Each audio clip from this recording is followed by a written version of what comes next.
Salut à tous, j'espère que vous allez bien. En ce moment, on connaît pas mal de volatilité sur le Bitcoin, l'Ether et certains autres altcoins. Et aujourd'hui, on va essayer d'analyser un petit peu tout ça.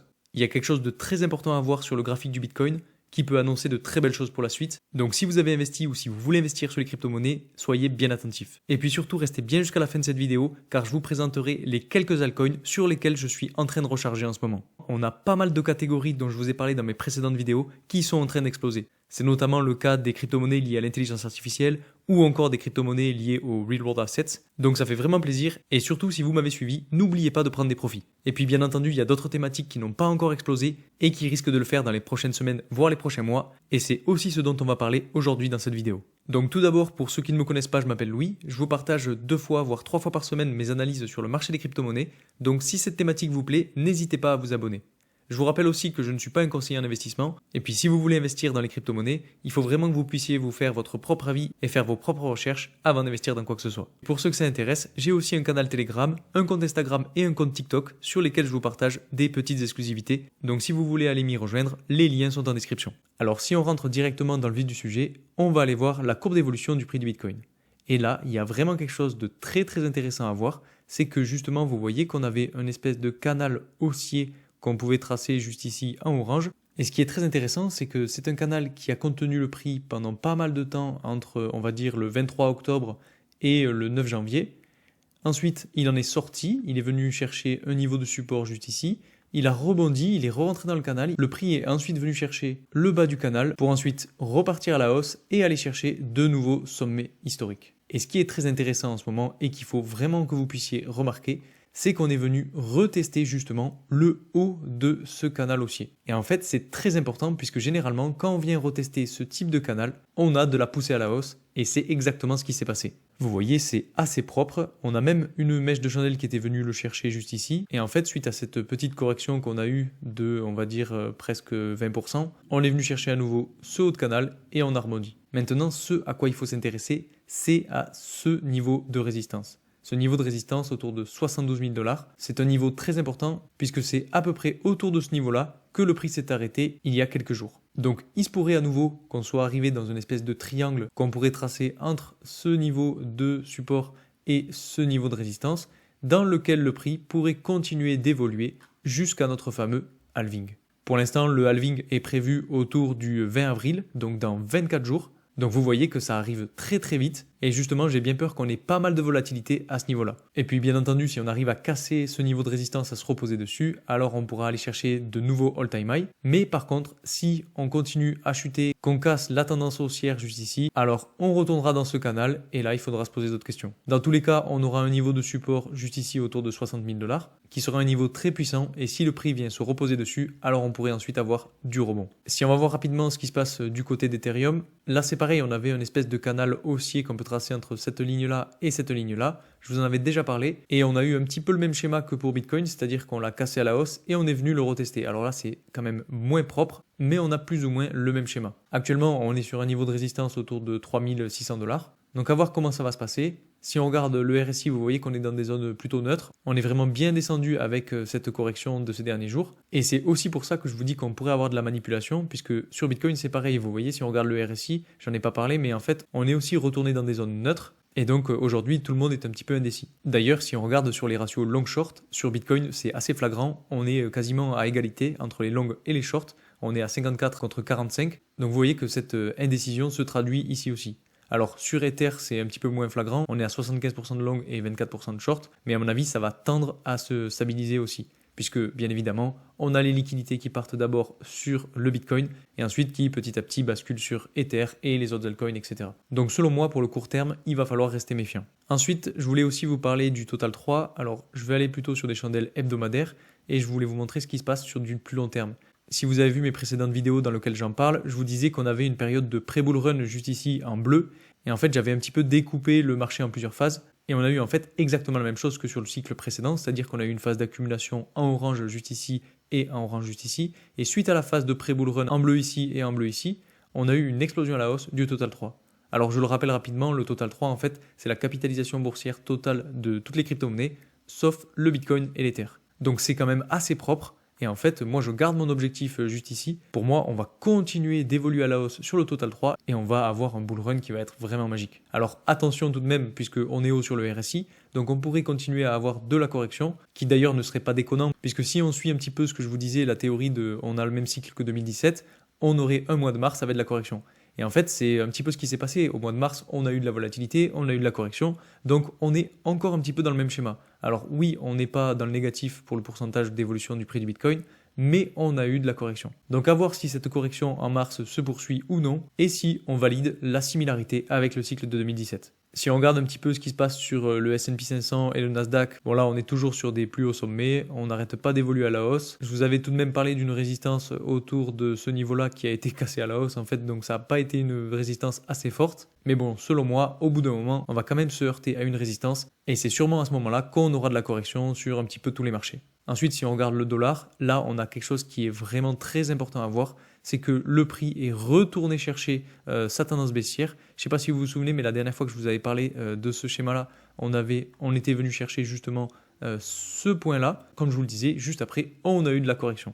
Alors, on n'a pas eu une correction qui a été phénoménale, puisqu'on est descendu, on va dire, de presque 3%. Moi, honnêtement, je m'attendais à ce qu'on descende au moins jusqu'ici pour aller chercher le support. Mais bon, ça s'est pas passé comme ça. Bien évidemment, je pouvais pas prédire l'avenir. Et ce qui est très important, c'est que à nouveau, on est sur cette tendance baissière. Donc ça va être très important à suivre, puisque généralement, quand on a un dollar qui corrige, on a un Bitcoin qui évolue à la hausse et toutes les crypto-monnaies qui suivent. Et inversement, quand on a un dollar qui évolue à la hausse, alors on a des crypto-monnaies qui corrigent. Et si on casse cette tendance baissière à la hausse, alors ça pourrait être un marqueur de retournement haussier. Bien entendu, on aura la résistance juste ici qu'il faudra aussi passer, mais ça, ce sera à voir dans un second temps. Et maintenant qu'on a vu un petit peu tous ces indicateurs, je vais vous présenter les quelques crypto-monnaies sur lesquelles je recharge en ce moment. Et vous allez voir que j'ai classé ces différentes cryptos de la moins importante à la plus importante, avec en plus des petites crypto-monnaies que je ne vous ai pas encore présentées sur la chaîne, donc surtout restez bien attentifs jusqu'à la fin. Alors la première crypto-monnaie, c'est la crypto-monnaie Atom. Je recharge dessus parce qu'en fait, on est en train de venir retester la tendance baissière qu'on avait juste ici. Donc si je zoome un petit peu plus, vous voyez qu'on a cassé à la hausse, on est venu retester. Et généralement, ce type de mouvement est très bon signe pour la suite. On aura bien entendu une résistance autour de 15,4$, donc c'est mon premier objectif. Ensuite, la seconde crypto-monnaie qui a un petit peu la même formation, c'est la crypto-monnaie Polygon. On a une tendance baissière, on en est sorti à la hausse et on vient retester. Donc de la même façon, c'est bon signe pour la suite. On aura là aussi une résistance autour de 1,3$, qui est justement mon prochain objectif. Ensuite, je vous parle encore une fois de Kant, puisque c'est une crypto-monnaie qui est selon moi toujours dans cette phase d'accumulation. Alors vous allez me dire oui, mais on est sur la résistance, donc est-ce que c'est pas judicieux d'attendre un petit peu qu'elle corrige? Eh bien honnêtement, pour moi, je la vois pas retourner une nouvelle fois aller chercher le support autour de 100$, et je la vois sortir définitivement de sa phase d'accumulation. Bien évidemment, ça reste mon avis, et c'est pour ça que je me positionne dessus. Ensuite, on a la crypto-monnaie CRV. Donc là, c'est pareil, on n'est toujours pas sorti de la phase d'accumulation, et cette fois-ci, on est sur le bas, et on n'est pas loin du niveau de support. En plus, quand on regarde le RSI, on voit qu'on a un RSI qui augmente petit à petit, qui n'est pas encore dans des zones de surachat, donc c'est assez bon signe, et on pourrait avoir une continuité de cette hausse sur le RSI qui entraîne avec elle le prix de la crypto pour sortir justement de cette phase d'accumulation. La crypto-monnaie suivante, c'est la crypto-monnaie ILV. Là, pour le coup, je continue de me positionner puisqu'en fait, vous voyez, j'ai une target autour de 675$. Et pour moi, c'est pareil. On a toujours cette phase d'accumulation qui représente une très belle opportunité pour investir. Ensuite, BitTensor, ça fait longtemps que je vous en ai pas parlé, mais parce qu'en fait, on était sur des sommets.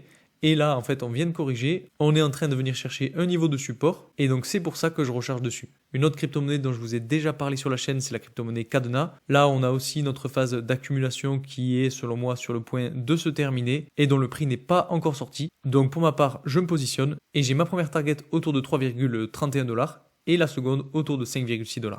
Ensuite, on a Veracity. Veracity, pour le coup, c'est assez propre puisqu'on a un canal haussier et donc une tendance haussière juste ici qu'on est venu retester et sur laquelle le prix est justement en train de se reposer. Donc c'est pour ça que je recharge actuellement, puisque généralement quand on vient retester un ancien niveau de résistance, ça annonce du rebond pour la suite. Et donc ma prochaine target est autour de 0,019$. Bien entendu, si on casse à la baisse et qu'on retourne dans le canal, alors on aura du support sur le bas de canal, mais pour l'instant on n'en est pas encore là. Et en fait, si ça arrive, on aura un deuxième point de recharge. Ensuite, on a la crypto-monnaie Immutable X. Immutable X, pourquoi je recharge? Parce qu'en fait, on est sur un niveau de support juste ici, autour de 2,6$. Et ce niveau de support, en fait, vient croiser la tendance haussière qu'on a juste ici. Donc ça peut être une bonne occasion de recharger sur cette crypto-monnaie-là.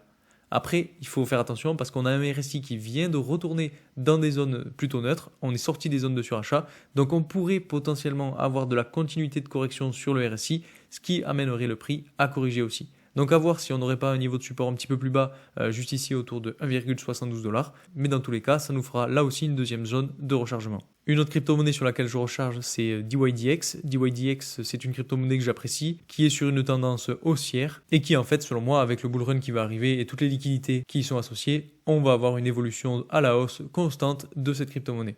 Je recharge aussi sur la crypto-monnaie Stellar, puisqu'en fait, bon, je vous en ai déjà parlé en vidéo, mais en gros, on a un petit peu la même chose qui est en train de se produire qu'on a déjà vécu, c'est-à-dire qu'on a eu une phase d'accumulation, on va dire juste ici, et on est en train de revoir un petit peu la même chose. Juste après cette phase d'accumulation, on a eu une explosion à la hausse, et c'est en fait ce à quoi je m'attends pour la suite. On a une résistance qui sera assez marquée autour de ce niveau-là, et donc ce sera ma prochaine target. Bien évidemment, il y aura potentiellement un niveau de résistance juste ici, puisqu'il a fait corriger le prix ici, ici et encore ici. Donc on aura potentiellement de la résistance ici, mais dans tous les cas, pour moi, cette crypto-monnaie va aller encore plus haut. Une autre crypto-monnaie sur laquelle je recharge, mais sur laquelle je suis quand même assez méfiant, c'est la crypto-monnaie Astar, puisqu'en fait on a cassé à la hausse la résistance qu'on avait juste ici, et on est justement en train de venir la retester. Donc on n'y est pas encore, il y reste encore un petit peu de marge, mais bon, on a quand même eu une mèche qui n'est pas passée très loin, donc si on a un élan haussier qui se poursuit sur les crypto-monnaies, on pourrait avoir du rebond juste ici. Donc si on n'a pas du rebond actuellement, on aura de la correction, et si on arrive jusqu'ici, en tout cas sur le niveau de support de 0,11$, là aussi je rechargerai, mais bon, je préfère prendre mes précautions et me positionner un petit peu avant. Ensuite, on a la crypto-monnaie QJIRA. On avait hyper bien performé juste ici et ensuite on est entré dans une espèce de canal latéral. Et là, en fait, on est en train de corriger et on est justement en train de venir chercher le niveau de support. Donc, c'est pour ça que je recharge là aussi puisqu'on est sur le niveau de support et donc on pourrait très bien à nouveau aller chercher le niveau de résistance autour de 5$. Ensuite, je me positionne aussi sur la crypto-monnaie Luxo. Là, on est venu chercher le niveau de support. On a eu un petit peu de rebond. On est en train petit à petit de s'extirper en fait de cette phase d'accumulation, on va dire entre 5$ et 10$. Et je pense que ça risque d'être très intéressant puisque si on regarde sur le RSI, vous voyez qu'on est quasiment entré dans des zones de survente sur le RSI et on a un RSI qui est en train d'évoluer à la hausse petit à petit. Donc on a de la marge avant d'arriver dans des zones de surachat et c'est ce qui, selon moi, pourrait faire sortir le prix justement de cette phase d'accumulation. Donc c'est pour ça que je me positionne d'ores et déjà. Ensuite, je me positionne aussi sur la crypto-monnaie Enginecoin. Enginecoin, là, en fait, je me positionne dessus parce que si je zoome un petit peu plus, on avait une résistance juste ici que le prix est en train de venir retester. Donc là, c'est aussi assez bon signe. Et en plus, si on trace les Fibonacci, vous voyez que le prix est venu chercher le niveau des 0,618. Et donc généralement, ce niveau-là est un niveau de support. Autre crypto-monnaie sur laquelle je recharge actuellement, c'est la crypto-monnaie EVE. Là, on a eu un très joli triangle qu'on peut tracer entre cette ligne de tendance baissière et ce niveau de support qui a été cassé très proprement à la hausse. Et en fait, si je zoome un petit peu plus, vous voyez que c'est même encore plus propre puisque on l'a cassé à la hausse et on est venu le retester. Et juste après, on a eu du rebond. Donc selon moi, ce n'est que le début et on va potentiellement connaître de la poussée à la hausse pour aller chercher le niveau de résistance autour de 0,71$ dans un premier temps. Après, bien entendu, on aura un niveau de résistance autour de 1,24$, mais ça, on n'y est pas encore. Ensuite, je recharge aussi sur One Inch. One Inch, là, c'est pareil. On est dans une phase d'accumulation. On n'en est pas encore sorti, donc je recharge. Je m'acharne un petit peu aussi sur Arbitrum, parce que Arbitrum, ça fait un moment que je recharge, mais on est en train de corriger petit à petit, on continue de corriger. Mais selon moi, on n'est pas loin d'avoir du rebond, puisqu'on arrive sur un ancien niveau de résistance qui pourrait potentiellement être un niveau de support. Donc à voir ce que ça donne. Après, ce qu'il faut voir, c'est qu'on a un RSI qui continue de baisser. Donc peut-être qu'on pourrait même continuer de corriger et aller chercher ce niveau de support là. Mais encore une fois, ça fera une deuxième zone de rechargement. Autre crypto-monnaie sur laquelle je recharge, c'est la crypto-monnaie Decentralized Social. C'est une crypto-monnaie sur laquelle je recharge parce qu'en fait, je trouve qu'elle a un bon projet et qui finalement est en phase de correction. Donc à voir jusqu'où ça va aller. On pourrait potentiellement avoir un niveau de support juste ici. Bon, vous voyez qu'on n'y est pas encore, on n'est pas encore venu le chercher avec le prix. Donc on pourrait potentiellement s'attendre à encore un petit peu de correction avant d'aller chercher ce niveau-là. Et à ce moment-là, je me positionnerai. Ensuite, on a la crypto-monnaie Radiant Capital. Là, on est sur une espèce de canal haussier et justement, le prix est venu chercher le bas de canal. Donc, c'est pour ça que je me suis positionné. On a un RSI qui est petit à petit en train d'évoluer avec là aussi une tendance haussière. Donc, à voir ce que ça donne. On n'a pas des poussées à la hausse fulgurantes sur cette crypto-monnaie, mais personnellement, je me positionne quand même. Ensuite, une autre crypto-monnaie qui a une formation très intéressante, c'est la crypto-monnaie Orachain. On a eu une phase latérale juste ici dans ce canal orangé. On en est sorti à la hausse juste ici et on est en train de le retester. Et encore une fois, cette formation est ultra intéressante puisque généralement, ça annonce de la hausse pour la suite. Autre crypto sur laquelle je recharge, c'est la crypto-monnaie Kava. Là, on est encore aussi sur une phase d'accumulation. On n'en est pas encore sorti. Mais le jour où on va en sortir, alors on pourra avoir de la poussée à la hausse. Ensuite, je m'intéresse aussi à la crypto-monnaie Myria. Là aussi, on est sur une tendance haussière. C'est une crypto-monnaie qui est assez jeune et qui, selon moi, pourrait bien performer. Et enfin, la dernière crypto-monnaie que je surveille en ce moment, c'est la crypto-monnaie Stargate Finance, qui est elle aussi une crypto-monnaie assez jeune, qui est sur une tendance haussière avec un RSI qui n'est pas encore dans des zones de surachat et qui finalement n'a là aussi pas forcément connu d'explosion à la hausse. Donc selon moi, ce n'est qu'une question de temps. Et pour ceux que ça intéresse, vous avez la plupart de ces crypto-monnaies disponibles sur la plateforme BitGet, qui est la plateforme que j'utilise personnellement pour faire mes investissements, que ce soit en spot ou en trading de futur. Et pour ceux qui ne sont pas encore inscrits, vous avez mon lien de parrainage en description qui vous permet d'avoir un bonus à l'inscription ainsi que des réductions de frais sur toutes vos transactions. C'est toujours ça de gagner, donc n'hésitez pas à l'utiliser. Donc voilà, vous avez les quelques crypto-monnaies auxquelles je m'intéresse tout particulièrement en ce moment. J'espère que cette vidéo vous aura plu. Si c'est le cas, n'oubliez pas de mettre un like sur la vidéo, mais aussi de vous abonner si ce n'est pas déjà fait. Et puis moi, je vous dis à très vite pour une nouvelle vidéo. Salut!